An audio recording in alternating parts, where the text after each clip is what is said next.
Sort of had a little global taste in that presentation. We're going to continue on a slightly more global theme with Marina Kaljarand, who until 2 months ago was the foreign minister of Estonia.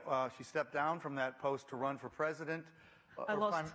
I lost. Yeah, she lost. But hey, she has an amazing career. So listen to this. I mean, she's done, I don't even go back too far, but she was Estonia's ambassador to Israel. Then she was Estonia's ambassador to Russia at the time when Russia made its notorious and quite scary cyber attack on her country. And she was deeply involved in trying to respond to that, and it wasn't easy. Then, and most recently, she was for quite several, 4 or 5 years, the ambassador to the United States and Mexico also. And then she went back to become foreign minister. So, but Estonia, as probably some of you know, is a quite extraordinary country. And it's amazing when you ask people, when you hear some of these techonomic issues laid out, and I, as a journalist, I'm always saying, well, where is that really happening? It is amazing how often the answer is, well, it's happening in Estonia. So part of what we're here to talk about is just all the things that are happening in Estonia when it comes to a digital society being created, which is quite astonishingly advanced there. And separately, Marina, because of that experience with Putin and Russia, has been drawn into the cybersecurity, the cyber warfare debate globally. She's on a major UN task force on that topic. She's her country's representative to that work. And she really has become very, very knowledgeable about cyber warfare, cybersecurity issues, so we'll talk about that as well. But Marina, start by just explaining what makes Estonia different and how it happened when it comes to a digital society. Well, David, thank you for a very kind introduction. It's a pleasure and honor to be here. And briefly, we call it e-Estonia, and we call it e-lifestyle, which means that there are about thousands of services, online services that are provided to our people, citizens and residents, including online voting. We have had online voting now for 5 times, parliamentary elections, local elections, Europarlament elections, and nobody has so far proved that online elections are less secure than elections on paper. So it's a digital society, and we have seen the developments in all spheres. Political spheres, fight against corruption, building up democracy, human rights, dignity, the questions that were discussed here, economy, digital economy, shared economy, participation. For example, digital signatures, one of the services that we're providing to our people. Our population is 1.3 million, yeah? So far, we have written about 25 million digital signatures. And every year, we save 2% of GDP. 2% of GDP is our defense expenditure. We're members of NATO, which means defense expenditure comes free. Wait, with digital signatures. Save it by doing what, though? How does by digital signatures, which means that with electronic devices, being it cell phone or iPad, I can access the documents. We have 2-level security keys, and through the password and through the code that I receive from the center, I can sign the document. So just the sheer efficiency of that is such a big saving right in itself. And I'm sure you're saving all kinds of money with other digital things you're doing as well, like the digital land records. Talk about that. Yes, well, first of all, we started with e-government. We were the first country in the world to introduce paperless government, and it's really paperless. When I was foreign minister, I was attending the meetings. No difference where I was physically present. I could participate in the meetings of the government, sign digital documents, and participate in discussions. And yes, some registers we have only digitally. We don't have them on paper. For example, land registry, which means we have to pay very, very much attention to cybersecurity. Cybersecurity, so that we secure the data, so that we have authentication of persons who are online, secure exchange of data, encrypted exchange of data, and these are the main tasks that government is doing at the moment. So, and your question was?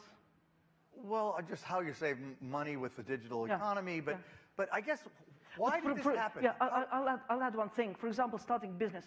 You can start business online in Estonia. You don't have to come physically to Estonia. First, we have to identify the person with biometrics and everything. Then you receive digital ID. It's not a passport. It's not visa. It's not citizenship card. It's a digital ID. And with that card, you can start doing business in Estonia, signing documents, bank transactions, and so on and so on and so on. So if you want to do business in the EU, and you don't want to see the bureaucracy of some of the countries, I'm not going to name them, come to Estonia. Is that happening, that people from outside of Europe are using Estonia as their point of entry because of those systems? Yes, I can bring an example. Last year, 14,000 children were born in Estonia, and 14,000 e-residents, digital e-residents, registered themselves. People residing in other countries, people who are not residents and physical residents and who are not citizens of Estonia, who are doing digitally services and who are taking advantage of the services. Which means if every year we will have 20,000, why not million? Then it means that our population, or people who are paying taxes in Estonia and who are benefiting from our e-services, is growing tremendously. So I remind, our population is 1.3 million. We are one street in Kaira, yeah?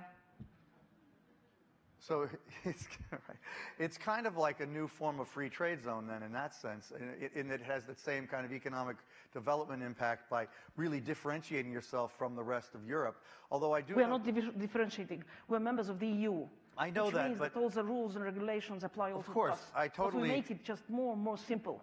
But I know that having heard your President Ilves talk about this on a few occasions, it drives him crazy how slow the rest of Europe has been to implement a lot of similar reforms, and regulatorily, efficiency-wise, and there really is, Estonia is standing apart in terms of its capabilities, right, which has got to be economically beneficial, but Europe is not keeping up with you in some other ways. Well, I can't agree completely, because there are countries in the EU, especially in the Nordic Baltic region, northern countries, that, Germany, other countries, who are very, very much supportive and interested in internet services. And that is one of our programs, to introduce internet services, e-services throughout the whole Europe, and to show to all the members of the EU that how much they can gain from that. So consulting to other nations, in effect. Consulting to other nations, exchanging information, raising awareness, writing laws and regulations in the EU, talking at conferences, using all the means and possibilities to introduce what we're doing. Okay, we know Skype was invented in Estonia, but... It was invented by Estonians. By Estonians, okay, but why did this happen in your country? How did it happen? Because if you look at our climate, it's non-stop winter. It's dark, it's rainy, we don't see sometimes sun for months. Sorry to hear that. I know, don't be sorry, but that's why we have Skype. That's why we're teaching programming. You have a lot of geeks that just don't have anything to do but go code and stuff? Exactly. That's why we're teaching programming to our first graders, and we have introduced cyber hygiene in our schools, and we have master's programs in cyber, so that's part. But to other extent, I think that traditionally and historically, education has been very, very important throughout the years. Even before the fall of the Soviet Union? Even before the fall of the Soviet Union. And if we look today at the OECD data, then Estonia is among the top countries. Finland, Estonia, Singapore are leading in education. What year was Estonia created? Estonia gained independence first in 1918, was independent until 1940 for 22 years, and then regained independence in 91. In 91. So now we have been independent longer than we were between the two wars. Okay, so in 91, at the fall of the Soviet Union, how quickly did these kinds of reforms was it fairly soon after independence? You had a blank slate, you decided let's do it better and do it in a new way? Exactly, it was like that. After the fall of the Soviet Union, one was absolutely clear. We re-established our state, and we didn't want to continue like communist Soviet Union. So it was important for us to come back to Europe, to come back globally, to be part of EU, NATO, other international organizations. And that's why we had to do the reforms. Nobody was inviting us. Nobody was inviting us to NATO. We wanted to go there. And that's why we had to be efficient, and that's why we had to do the reforms. Unfortunately, it was the period in history when everything was changing. ICT came to stay, cyber came to stay, so we were also lucky with the timing and determination. One of the things that I want to really move to is the cybersecurity issue, but maybe we could transition by talking about the data embassies. What are they and why do you have them? At the moment, we are considering very carefully our government's cloud services, how to keep data so that it's accessible, but at the same time also secure. So our concept is we will keep partly data in Estonia, in the servers that are in our territory, but we also create data embassies, which means that part of data will be in servers in other countries, friendly countries, with whom we have bilateral agreements so that we have control of those servers, of those physical buildings and accesses and security, but it is situated in another country, just for the case if it's needed to have data retrieved from other sources. Today, yes, we are keeping also data in some embassies, but we are not renewing it online. And of course, we are going to use also, and we're using already, international public clouds because they're just so cheap, they're so efficient, and they're so easy to use. But we have to be very careful with the sensitive information. And what's the circumstance under which you might need that? Well, we have our history. We have our history. We lost our independence at some point. We regained independence. But I think that with the knowledge of history, we have to be prepared for everything. So I'm not saying we are not afraid of any attacks. We are not afraid of losing independence. No, I want to make it very, very clear. But it is always good to have somewhere backups. Yeah, and even though maybe NATO can protect you, we are members of NATO. You're members of NATO, and your membership in NATO can protect you from a Russian attack on your physical territory, which we know is not inconceivable, but certainly NATO would be there to help you. But it's much harder for NATO to help you or to help its other member nations against cyber attacks. I mean, if we've seen the United States, you know, the U.S., the White House, Google, the Democratic Party, have all been subject to incursions, probably from Russian hackers. So you can't be at all complacent about that. And is that what you think is the biggest risk? There is always a risk of cyber attacks. Cyber attacks are happening every day, every minute, every second. That's a new normality. But you have to be prepared. We learned our lesson in 2007 when we had DDoS attacks against our websites. We called them monumental websites. President's office, Prime Minister's office, Ministry of Defense. We had those cyber attacks, and they took our websites down for some time. Also banking system. And for a country that is so e-dependent, it means a lot. So those attacks, they were not destructive. Nobody died, nobody was destructive, but they were disturbing. We learned our lessons. What is important? You have to keep your house in order, you have to have your action plans, your strategies, you have to cooperate with others. Cooperation is crucial in international, if you want to talk seriously about cybersecurity. So in the United Nations, we are at the moment talking. Yes, sometimes it's a clash of different mentalities and different ideologies, but we have to be at the same table, we have to discuss, and we have to agree how do norms apply to cyber. As a professional diplomat and expert in the cybersecurity area, how would you characterize the state of international cooperation on this issue right now? I think it depends on the forums. Different organizations have their specific interests. I am very happy, for example, with the results of the Warsaw Summit of NATO last summer, which, for example, determined also cyber as a new field of operations. And the strategy that was adopted there, cyber exercises, cyber ranges, everything is moving in the right direction. EU, it's much more about internet services, it's much more about working with private companies, partnership with private companies, cybersecurity. OSCE, Organization of Security in Europe, doing more with confidence-building measures. Meeting people, talking people, exchanging strategies, learning from each other's experiences, exchanging best practices, and United Nations as the biggest platform, where now we have been discussing for last a couple of years in different GGE groups about international law. How does international law apply to cyber? Because cyber is not a jungle. International law applies to cyber, we have agreed on that. Now the question is how? Because honestly, we don't have much state practice where we can see how states apply international law. Yes, we know there is UN Charter. Yes, we know there are some conventions that we might talk about, but now we need practice.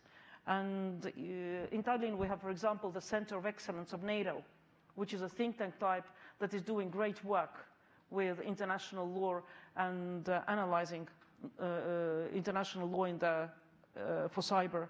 So experts have done their job. Now it's up to the governments to start interpreting, to start applying, and to start applying in practical terms. And I very much liked what you raised.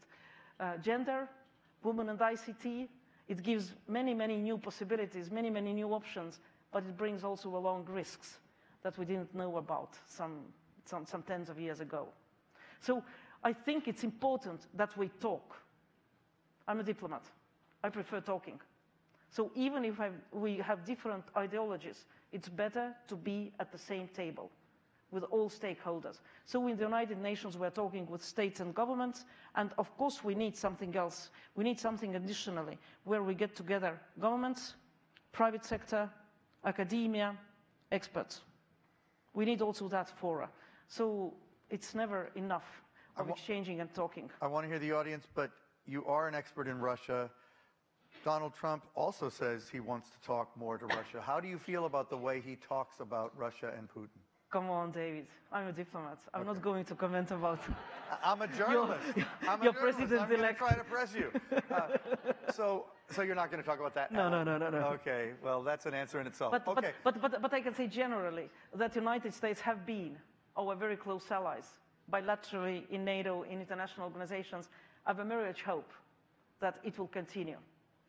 And at least we are dedicated to continuing close cooperation also in cybersecurity, because we need the voice of US in all the organizations I mentioned. We are like-minded. We have to work together if we want that our message gets out.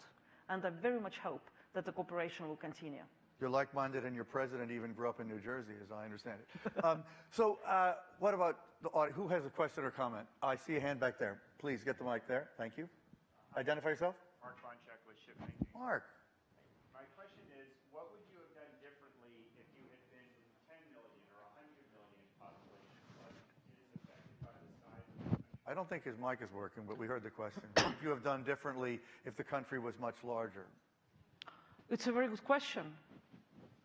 I think that what were the driving forces behind our e-reforms were the wish to be a democracy, to take advantage of ICTs in all spheres of life, also civil society. I didn't mention it before. And I think that thanks to cyber, size doesn't matter as much as the size of a country mattered maybe some centuries ago. It doesn't matter so much on the army, on the number of people, even on how rich the country is. Efficiency is more important. Maybe thanks to the fact that we're like a country club, we have less bureaucracy. Everybody knows everybody, but it's not an excuse. If we can do online voting, or if we can provide about 1,000 services to our citizens and residents, and also people from abroad, then every country can do that if there is a will and if they're wishing to do that. And of course, we have been very open for learning from experiences of other countries. So it's not that we're going around preaching our truth. No. We have our experience. Every country has that country's experience, and we're very open to exchanges. I think you would be a good diplomat. Okay, back there. Unfortunately, that's going to have to be the last question, but identify yourself, please. Josh Reynolds, Quantified. There's a relationship between how a society or a government expresses itself digitally and the core culture of that company. So I have a similar question, but not about size. My question to you is the success of what you've had in Estonia, from your perspective, how much of that comes down to the unstoppably curious culture of Estonia? And I mean, I've got Kasper Kanarpu that I know that lives there, has been a good friend for many years. The most curious people on the planet I've encountered are there. What's the relationship between culture and making all this work? I think that culture has a big impact. And if I might say about Estonia, we're very Lutheran. We're very hardworking. We're not used to parties. We don't know what siesta is. We're just working, working, working. So maybe that's also part of our nature and part of our culture. But why we have been successful with introducing e-services and digital lifestyle, I think that government started from the right side. Government didn't impose anything on citizens, on people, but the initiative started from people. They were standing in the queues for filling in taxation forms, like you are still standing. They wanted the change to the system. Government provided internet taxation forms. Now it takes 5 minutes to do it online. I'm doing it every April, online, 5 minutes. People were standing in the queues in the banks to get either money or to do bank transactions. Government provided internet banking. So government started from the services that people were really interested in. Some didn't go so easily. For example, we have e-school, so that we can follow the grades and we communicate with teachers online. By the way, we do come out from our homes. We do talk to people, and we do like people. But sometimes it's just more convenient to do it from either from the office or from home. And we have seen reluctance, for example, from older teachers, from doctors that are not interested in giving up data, because our logic is that I own my medical data, and I give access to this doctor, this doctor, this doctor, this nurse. Not the hospital, but I give that access. And I think that the things that the government started doing were useful to people, people supported it, and there was huge trust in government. Question of trust. If there is no trust, you can't do anything. And trust, awareness raising, right programs, right things, and it works perfectly well. Well, thank you. Really great hearing you. I love your spirit. I would love to be sitting across the table negotiating. You can apply for digital ID. I should. I think anyone here should. So thank you so much, Marina. So good to have you. Thank you.